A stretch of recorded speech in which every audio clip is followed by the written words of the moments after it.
warahmatullahi wabarakatuh. Halo semua, perkenalkan nama saya Fatih Rahmawati NPM 2010301062. Pada kesempatan kali ini, saya akan membedah salah satu video berkaitan ciri-ciri pembicara ideal. Dan saya memilih Najwa Shihab sebagai salah satu pembicara ideal. Tapi sebelum kita membahas lebih lanjut mengenai ciri-ciri pembicara ideal, saya akan menampilkan cuplikan video Najwa Shihab yang saya ambil dari Binus TV Channel. Oke, langsung saja, selamat menyaksikan. Oke, dari pertanyaan pertama itu, bagaimana peran wanita yang secara faktual dalam dunia politik, terutama di Indonesia? Bener kan? Siapa tadi yang nanya namanya? Tadi yang nanya dari jurusan hubungan internasional ya? Betul, iya. Namanya siapa? Udah kayak politisi nih Mas. Namanya siapa tadi? Tuh kan? Dinda ya? Siapa? Kamu gak mau kenalan dulu? Oh iya, namanya siapa?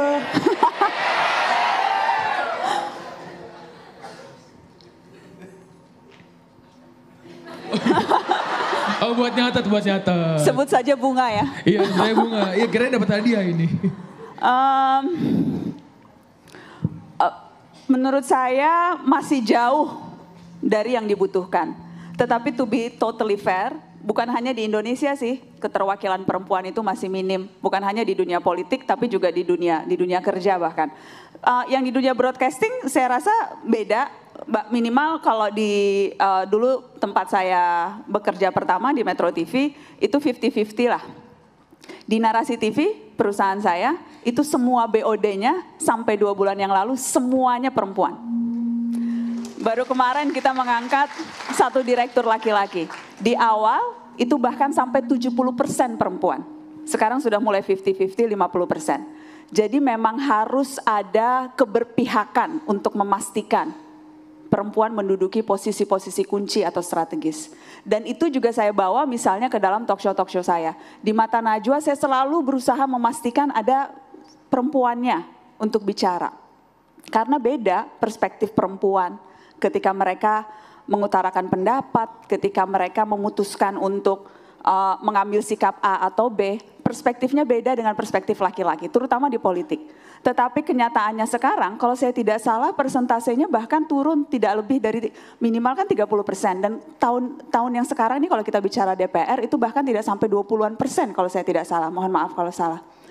Dan tapi itu tertutupi karena puncak pimpinannya adalah perempuan. Dan selama ini tidak pernah ada satu perempuan pun yang jadi ketua DPR. Jadi mari kita kasih kesempatan kepada Puan Maharani, cucunya Soekarno, untuk membuktikan kinerjanya dan mudah-mudahan tidak mengecewakan. Karena itu akan jadi kunci sih. Saya merasa kerap kali perempuan yang ada di posisi-posisi strategis punya beban jauh lebih banyak dibanding yang laki-laki. Ya nggak sih guys? Betul. Kita dinilai bukan hanya bagaimana performa kita di kantor, tapi bagaimana kita hal-hal kepribadian yang lain pun disangkut pautkan. Jadi terkadang bebannya menjadi lebih berat. Padahal itu sangat tidak adil. Karena kerap kali kita juga dituntut untuk melakukan hal-hal yang lain dibandingkan dengan pekerjaan kita. Dan ketika kita berhasil, kita kadang ragu menunjukkan keberhasilan. Malu, takut dibilang ambisius, takut dibilang gak disenengin. Karena sukses berkorelasi positif untuk laki-laki, tapi berkorelasi negatif untuk perempuan. Perempuan sukses akan dijauhi. Ada satu studi kasus yang menarik di Harvard. Saya baca survei hasil studinya. Jadi sekelompok mahasiswa diberikan kisah nyata, biografi tentang satu pengusaha teknologi yang berhasil. Digambarkan perjuangannya seperti apa, betapa kemudian ia berdarah-darah untuk membangun perusahaan sampai akhirnya berhasil. Tapi dua cerita itu diubah. Yang satu namanya Howard, yang satu namanya Heidi. Ini orang yang sama loh, cuma diganti jenis kelaminnya. Dan ketika kelompok mahasiswa itu ditanya, kamu lebih suka yang mana? Saya lebih suka Howard. Kayaknya orangnya punya semangat kerja, berdedikasi. Heidi, kenapa kamu gak suka? Kayaknya bici nih. Kayaknya si Heidi ini pasti kalau jadi bos suka marah-marah. They're exactly the same person, guys. Orang yang sama, cuma dibedain jenis kelamin. Tapi persepsi orang, perempuan sukses nggak disukain. Laki-laki sukses dipuja-puja. Karenanya terkadang kita perempuan malu nunjukin kita sukses, ya nggak sih? Dan itu terbawa sampai sekarang loh. Ada satu penelitian lagi, mahasiswi ketika disuruh menebak IPK-nya berapa, hampir pasti nebaknya lebih rendah dari apa yang mereka dapat. Mahasiswa, kira-kira IPK lu berapa? Nebaknya selalu lebih tinggi dari yang didapat. Pede, dede mahasiswa. Mahasiswi nggak malu-malu. Fresh graduate mahasiswa, 53% berani nego gaji pertama. Mahasiswi hanya 7% yang berani nego, alhamdulillah gue dapat kerjaan. Jadi kerap kali kita tanpa sadar menganggap rendah kemampuan dan diri sendiri, teman-teman sayang, yang cewek-cewek. Dan sangat bisa dipahami, karena yang tadi, ketika sukses nggak disukai, ketika sukses akan dianggap ibu yang tidak baik karena meninggalkan anak-anaknya bekerja di rumah, ya nggak sih? Selalu ada perspektif itu. Di semua dunia, apalagi di politik, yang dianggapnya dunia yang keras, dunia laki-laki. Padahal sesungguhnya kemampuan kita perempuan untuk berempati, untuk bisa lebih mendengarkan dengan hati, untuk bisa lebih mudah beradaptasi, we listen with our hearts. Dan itu yang penting kan yang dimiliki politisi. Karenanya harus lebih banyak lagi perempuan yang masuk politik dan harus lebih banyak lagi perempuan yang memilih sesama perempuan. Saya kemarin waktu di waktu pemilu banyak banget yang nanya, "Nak, pilih siapa ya?" Perempuan.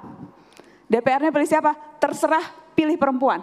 DPRD-nya pilih siapa? Pilih perempuan. DPD-nya pilih siapa? Pilih perempuan. Harus lebih banyak lagi perempuan yang juga menganggap kesuksesan orang lain bukan berarti kegagalan kita. Harus lebih banyak lagi perempuan yang ikut bertepuk tangan bila teman perempuannya berhasil, bukannya malah nyalah-nyalahin atau ngerojokin gitu kalau kalah. We have to fix each other crown, girls. Let's fix each other crown.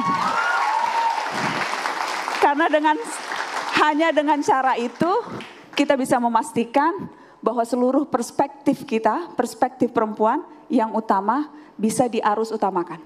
Mudah-mudahan bisa menjawab. Itu dia cuplikan video yang saya ambil yang memperlihatkan bagaimana seorang Najwa Shihab bisa dikatakan sebagai pembicara yang ideal. Siapa sih yang tidak kenal dengan Najwa Shihab, seorang jurnalis perempuan sekaligus pembawa acara di salah satu stasiun televisi terkenal di Indonesia. Menjadi pembicara yang ideal tentulah menjadi keinginan dan juga dambaan setiap orang. Tapi bagaimana seseorang dapat dikatakan sebagai pembicara yang ideal? Ciri-cirinya yaitu memilih topik yang tepat. Seorang pembicara yang baik pastilah dapat memilih topik yang menarik. Di sini Najwa Shihab memilih topik yang berjudul bagaimana yakinkan generasi muda untuk peduli politik. Topik ini sangat cocok, sangat relevan ditujukan kepada para pendengarnya, yaitu generasi muda atau generasi milenial seperti kita sekarang ini, untuk bisa menumbuhkan rasa kepeduliannya terhadap kondisi perpolitikan yang ada di Indonesia. Ciri selanjutnya yaitu menguasai materi. Pembicara yang baik tentunya ia sangat memahami materi yang disampaikannya itu dengan baik. Di sini Najwa Shihab memilih topik tentang politik, di mana latar belakang beliau yang merupakan lulusan dari Fakultas Hukum Universitas Indonesia dan sudah lama berada dalam dunia jurnalistik, membawakan sebuah acara di mana acara tersebut juga membahas tentang dunia perpolitikan yang ada di Indonesia, sehingga tidak diragukan lagi kemampuan beliau dalam memahami materi perpolitikan yang ada di Indonesia. Ciri pembicara ideal selanjutnya yaitu memahami latar belakang pendengarnya. Seorang pembicara yang baik biasanya akan mengumpulkan terlebih dahulu informasi-informasi mengenai para pendengarnya. Di sini, Najwa Shihab mengetahui bahwa para pendengarnya adalah generasi muda, generasi milenial, termasuk juga para mahasiswa. Sehingga materi dan contoh-contoh yang disampaikan oleh beliau itu tidak jauh dari dunia mahasiswa, dunia perkuliahan, dunia anak muda, sehingga dengan mengetahui latar belakang pendengarnya tersebut, ia dapat mengetahui situasi dan juga suasana yang dirasakan oleh para pendengarnya. Tujuan jelas. Seorang pembicara yang baik tentunya dapat merumuskan tujuan pembicaraannya itu dengan tegas dan jelas. Di sini Najwa Shihab ingin meyakinkan para pendengarnya agar memiliki pemahaman bahwa politik itu tidak hanya sekadar tentang berebut kekuasaan, tapi dengan politik itu bagaimana kita bisa berbuat dan berdampak untuk orang lain, membuat orang lain tergerak untuk melakukan perubahan-perubahan, setidaknya perubahan untuk dirinya sendiri. Kontak dengan pendengar. Pembicara yang ideal pastinya akan melakukan kontak dengan para pendengarnya, baik dengan pandangan mata, perhatian, anggukan, atau dengan senyuman. Hal ini juga bisa terlihat bagaimana Najwa Shihab dalam menjalin kontak dengan host yang menjadi moderator pada acara tersebut. Ciri pembicara ideal selanjutnya yaitu berkemampuan linguistik tinggi.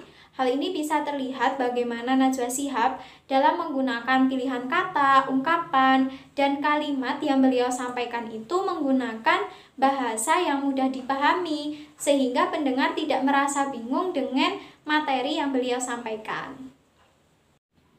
Ciri pembicara yang ideal selanjutnya yaitu menguasai pendengar. Hal ini bisa kita lihat bagaimana cara Najwa Shihab dalam menanggapi pendengar, gestur tubuh, gestur tangan yang beliau gunakan, dan juga beliau menciptakan humor yang dapat diterima dan pendengarnya itu ikut tertawa dengan humor yang beliau ciptakan.